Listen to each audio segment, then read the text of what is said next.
Bangungot kung ituring ng mga residente sa San Remigio, Cebu ang matinding pinsalang iniwan ng 6.9 magnitude na lindol na tumama sa hilagang bahagi ng lalawigan.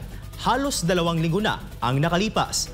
Maraming pamilya ang hanggang ngayon ay hirap pa ring makabangon. Hindi lamang dahil sa pagkawasak ng kanilang mga tahanan, kundi pati na rin sa pagkasira ng kanilang kabuhayan. Ngunit sa kabila ng dalamhati at kawalan, muling sumilay ang pag-asa. Ang mga luha ng pangamba ay napalitan ng luha ng pasasalamat. Nang tumungo sa Cebu, ang SMNI Foundation Incorporated dala ang tulong at malasakit para sa mga pamilyang labis na naapektuhan ng lindol. Tulong na binahagi ng may puso at walang alinlangan. Si Sheena Torno sa detalye ng balita live. Sheena, magandang gabi.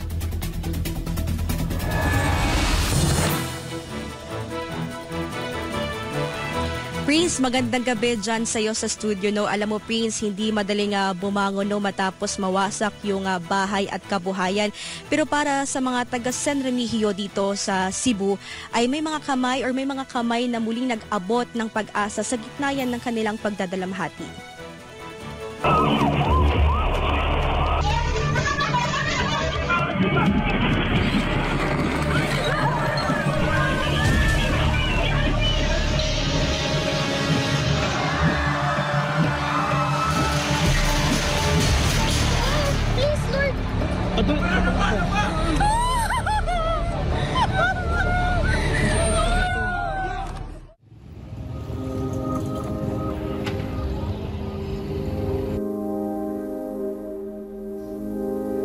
Sa bawat tanim ng mais at gulay, may kasamang pag-asa, kaya para sa mag-asawang sina Aling Rose at Tatay Antonio Edar, hindi lamang ito hanap buhay, kundi ito ang kanilang buhay.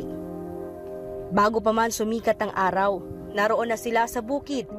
Pawis, pagod at panalangin, yon ang puhunan nila para maitawid ang pamilya sa gitna ng hirap ng buhay sa probinsya. Ngunit isang iglap, gumuho ang kanyang pinaghirapang bahay nang tumamang malakas na lindol sa Northern Cebu.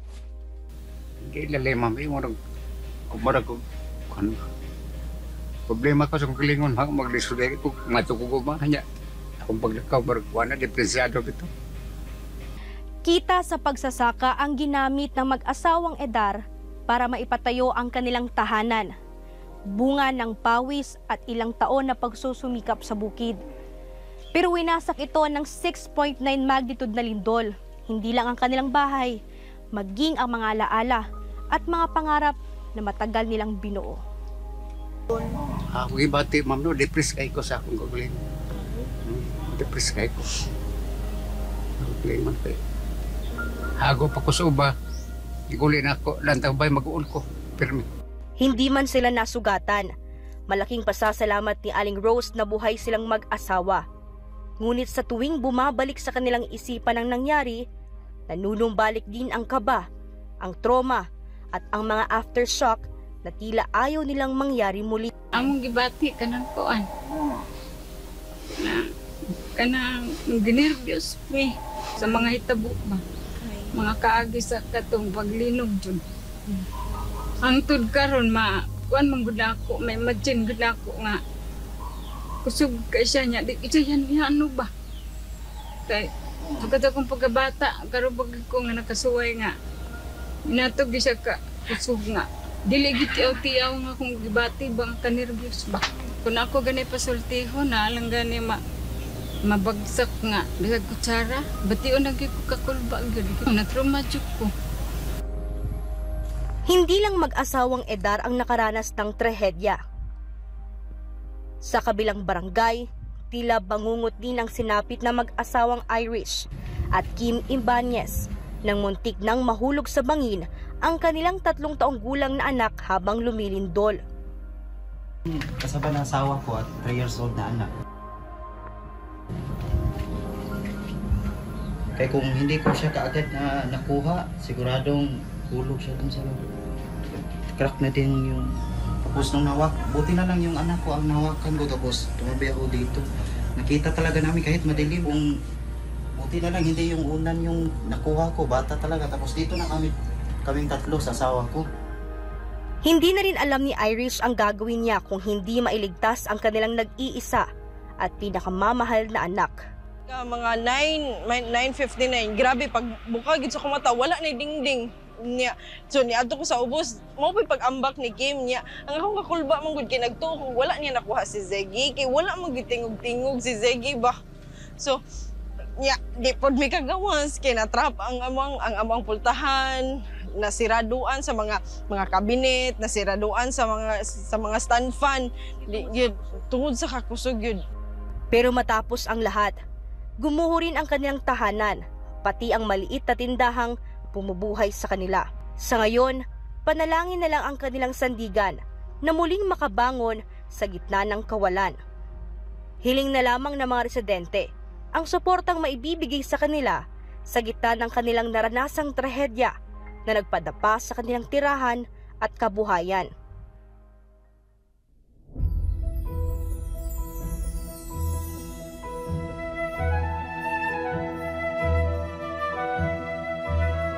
Ngunit sa kabila ng trahedya, muling sumilay ang pag-asa ng tumungo sa San Remigio. Ang SMNI Foundation Incorporated dala ang tulong at malasakit para sa mga pamilyang lubhang naapektuhan ng lindol.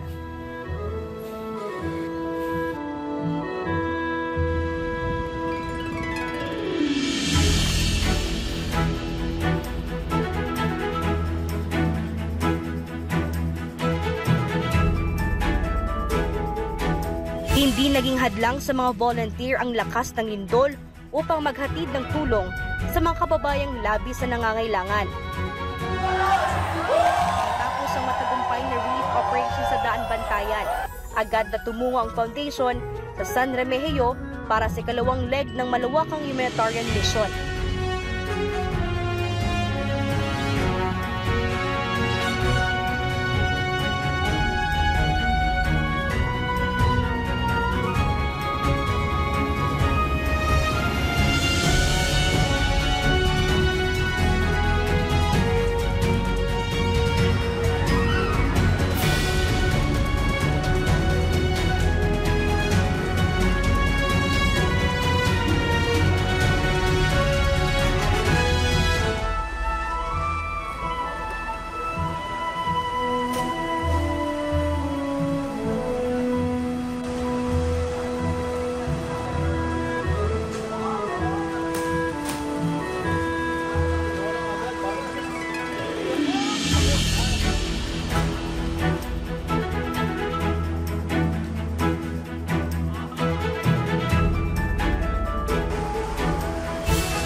Foundation Incorporated dito sa Cebu.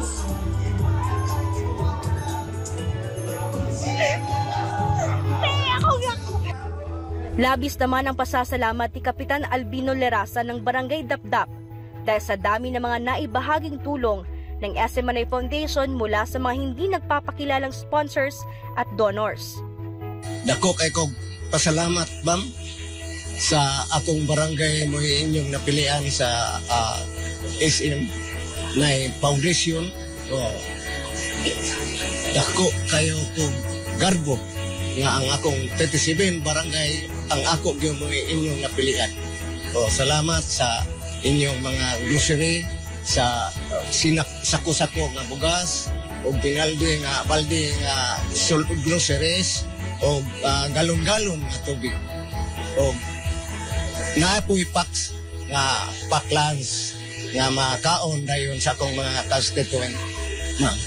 O ang nag-donate sa SMNI Foundation, ako yung dakong pasalamat nga sir, ma'am, ni agad inyo ikabubo sa lungsod sa San Romeo di sa akong barangay Dapdap. Salamat kaninyong tanan. During sa linog, murag kamatayo na para namo, pero sa ihapon nakasurvive ni o usa sa mga hinungdan nga nakasurvive ni tungod sa inyong mga ayuda karon. Kung daghan kayong salamat SMNI Foundation o sa mga sponsor. Ako kayo pasalamat karong buntaga sa inyong grupo tanan, ang mga donors, inyong organisasyon. Dako kayo pasalamat kay daghan kay kung nadawat nga ako mga kaubanan, ako idasig nga pasalamat po sa inyong organisasyon. Patunay lamang ito na mga isinasagawang humanitarian mission ng SMNI Foundation Incorporated ay walang bahid ng anumang korupsyon dahil napupunta at natatanggap ng mga kababayan ang mga donasyon. Kita natin kung magbigay ang SMNI, totohanan, marami talagang good for 1 month. Pero yung gobyerno, yung bigay alanganin. Minsan bulok, mabaho na bigas pa. Pero yung mali-malitang ninakaw, bilyon-bilyon na ninakaw, wala. Sana yung pera na ninakaw nila. Sana mahiyaman lang sila magpadala ng truck-truck na bigas. Wala pa rin. Kita mo, private foundations pa yung nagbigay ng ganito. Deepest admiration sa SMNI for telling the truth, for doing the works of God, and for showing love to the Filipino. At isa na to sa example. Mahal na mahal talaga ni Pastor Apollo Kibuloy ang Cebu. Kasi pinili niya na ang hatiran ng tulong ay Cebu. Kasi matagal pong tumutulong ang SMNI Foundation. Mula't-mula pa, yan ang isa sa mga advokasya ni Pastor Apollo Kibuloy. Bawat sentimo napupunta po sa serbisyo. At sa SMNI Foundation, lahat po ng donasyon mapupunta po sa inyo. Ganyan po kayo kamahal ng SMNI Foundation, ganyan po kayo kamahal ni Pastor Apollo Kibuloy. Ako kayo kong kalipay, ako sa pasalamatan kanino. Ano man? Tungod kami yung napili din sa akong barangay Dapdap na tagaan sa mga hinapa. First time mo kadawan mo nga kadawan? Oo, first time dyan. So ang pagkakanaw, saan ka nang pagbitbit? Lockdown, tas anong kami dito. Dahan salamat SMNI Foundation Incorporation na kami yung napili ng hatagan ni Dahan salamat sa SMNI Foundation na ako salamat sa hatagan. Ito pong barangay, malawat sa inyo ang hinaba. Salamat ay isang pinawat. Salamat sa inyo sa mga sponsors, donors sa SMNI. Salamat kayo na huwag mag-gari sa akong barangay. Salamat. Salamat sa sponsor. Wala halawat niya. Ako kayo pasalamat. Naluhan na sa kanilay, manaluhan.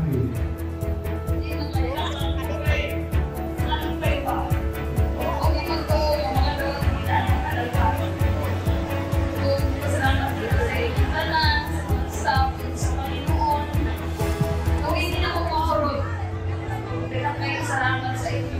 Kung wala mo na ako Okay, kita na. Salamat kay Iglesia niya po mo. Una sa Panginoon. Pagkatawa Mga staff sa Panginoon. Salamat kayo. Dakan kayo salamat sa SMNI Foundation sa inyong paghatag sa amuan diri. Salamat din sa inyo, mga makat. Salamat po sa Ginoo nga dilagdagan yung Panginoona nga nakontak ko. Sa iyo ng Ginoo,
Hindi lang mga residente ng San Remigio ang nahatiran ng tulong sa pamamagitan ng SMNI Foundation Incorporated, maging ang ibang lugar din sa Northern Cebu. Kasama na dito ang mga pamilyang nawalan ng mahal sa buhay sa malagim na trahedya sa loob ng sports complex kung saan ginanap ang basketball league. Oo, maraming salamat yun. Dako gid nga pagtabang sa akong mga pamilya diri nga makakuanggad sa among ka lisod maka tabang yun. Salamat sa SMNI na foundation. Ako rin yung salamat sa inyong pagsuporta sa lubong sa akong anak na igawing stredya. Maraming salamat kayo sa SMNI Foundation. Salamat kayong dako. Thank you sa inyong grasyagatan. Salamat ko sa SMNI Foundation. Dako kay ko salamat kaninyong tanan sa inyong grupo.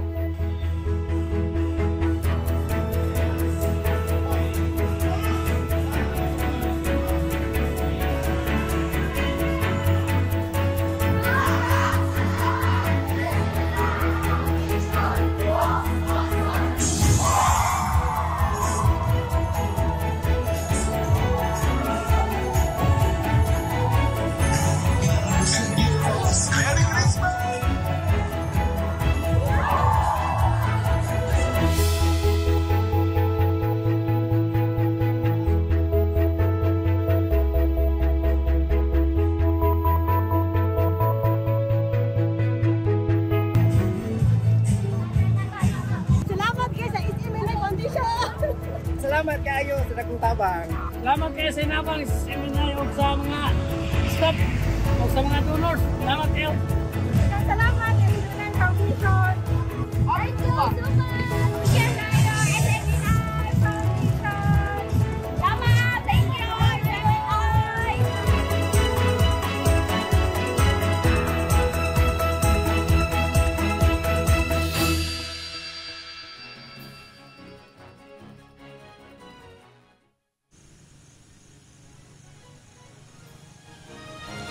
Prince, alam mo, narinig natin yun, no, yung iba't ibang pasasalamat ng ating mga kababayan dito sa San Remigio na nakatanggap na mga tulong mula sa SM Ray Foundation Incorporated, at binibigyan din natin ulit yung ating pagbibigay din ng pasasalamat sa ating mga generous sponsors at donors na walang sawang tumulong sa ating mga kababayan, no, lalo na dito sa naapektuhan ng malakas na lindol sa pamamagitan ng SM Ray Foundation Incorporated. At bukas asahan din natin yung ating third leg relief operation dyan naman sa Tabogon, dito pa rin sa Northern Cebu. At alam mo, Prince, kapareho pa rin yung matatanggap ng ating mga kababayan doon na apektado rin ng malakas na lindol. Kung ano man yung tanggap doon sa Daan Bantayan hanggang dito sa San Remigio, gaya na lamang na mga balde-balde na mga groceries, no? Nandyan yung mga, may mga pansit canton at iba pang mga soy, kumbaga canned sardines at iba't maraming pang mga pagkain yung ibibigay na nasa laman or naglalaman doon sa balde-balde na mga groceries. At the same time, may mga galon-galon din tayo ng mga distilled water at sako-sako po ng mga premium rice yung ibibigay natin sa ating mga kababayan na apektado ng malakas na lindol. Hindi po ito NFA, mga kapartner, no? At gayon din, may mga hot meals din tayo o mga ready-to-eat meals. Ito yung mga chicken, buttered chicken with rice. So ito yung matatanggap din ng ating mga kababayan bukas, bukas, Prince, no, para doon sa ating gagawin namang malawakang relief operation. Ito muna yung latest update. Balik sa iyo, Prince. Maraming salamat, Sheena Torno.